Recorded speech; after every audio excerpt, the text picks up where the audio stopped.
High, কি অবস্থা তোমাদের? কেমন আছো তোমরা? প্রথমেই তাই বলো। আমি আয়েশা সিদ্দিকা। চলো আজকে আমি শেয়ার করি আমি ক্যাম্পাসে কি কি করেছি সেগুলো তোমাদের সাথে। তো আর দেরি কেন, চলো তোমাদের সাথে শেয়ার করা শুরু করি। আমি ক্যাম্পাসে কি কি করেছি সেগুলো তোমাদের সাথে। তবে প্রথমেই বলে নিই, এটা আজকের ভিডিও না, এটা 2-1 দিন আগের ভিডিও যখন আমি করেছিলাম, কিন্তু সময় না থাকার কারণে এবং ব্যস্ত থাকার কারণে আমি ভিডিওটায় ভয়েস ওভার দিতে পারি নাই। তাই জন্য ভাবলাম এখন যখন ফ্রি আছি তো ভয়েস ওভার দিতে সমস্যা কি। সেদিন আসলে আমার 2টা ক্লাস ছিল। 2টা ক্লাসের পর আমি বাস খুঁজতে বেরিয়ে গেছিলাম। বাস খুঁজতে বলতেছি এই জন্যে যে এক এক দিন এক এক সময় এবং এক এক জায়গায় আমাদের বাসগুলো থাকে ক্যাম্পাসের। তো আমার সাথে ছিল আমার ক্লাসমেট, ওর সাথে আমি বাস খুঁজতে যাচ্ছিলাম আর তখন এই ভিডিও ক্লিপগুলা নিয়ে রেখেছিলাম সেদিন। যদিও এই কয়েকটি দিন এত গরম পড়তেছে, সেদিনও খুবই গরম পড়তেছিল, তো আমি ভাবলাম যে যেহেতু এই গরমে আমি ঘুরতেই পারছি, বাসও খুঁজতে পারছি, আমার ভিডিও করতে আর সমস্যায় কোথায়, তাই করে রেখেছিলাম। তবে মজার বিষয় কি জানো, আমি আমার বাস কিছুতেই খুঁজে পাচ্ছিলাম না।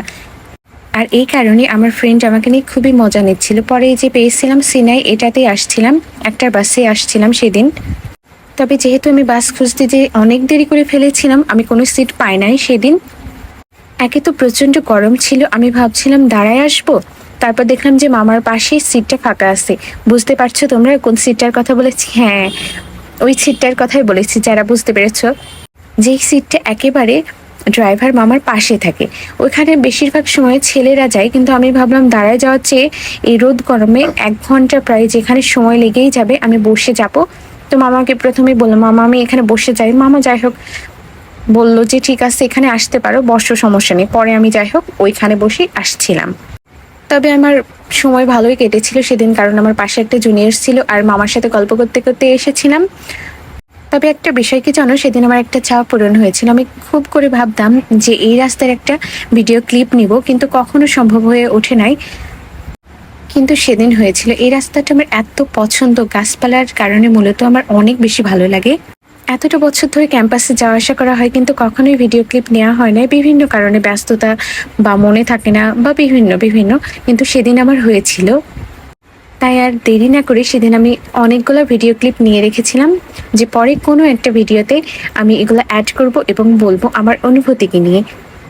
তবে একটা বিষয় কি জানো, আমাকে অনেকেই জিজ্ঞেস করে থাকে যে এত বছর ধরে কুষ্টিয়া আছি, কেন আমি হলে থাকি না, বা আমার কি প্যারা মনে হয় না রোজ যাতায়াত করা, এতটা রাস্তা রোজ রোজ এইভাবে যাওয়া আসা কি আমার বিরক্ত লাগে না? তাদের জন্য এই ভিডিওটা আমি করে রেখেছি মূলত। আরও তোমরা বিশ্বাস করবে কিনা জানি না, আমার এই দুই পাশের রাস্তা, তারপর গাছপালা, সবুজ পরিবেশ, প্রকৃতি এত এত পছন্দ। আমি যখন আসার সময় বা যাওয়ার সময় দেখতে থাকি, আমার ক্লান্ত অনুভব হয় না। আর যখন ক্লান্ত অনুভব হয় তখন কি হয় জানো, আমি তখন ঘুমাই। হ্যাঁ, এটাই করি।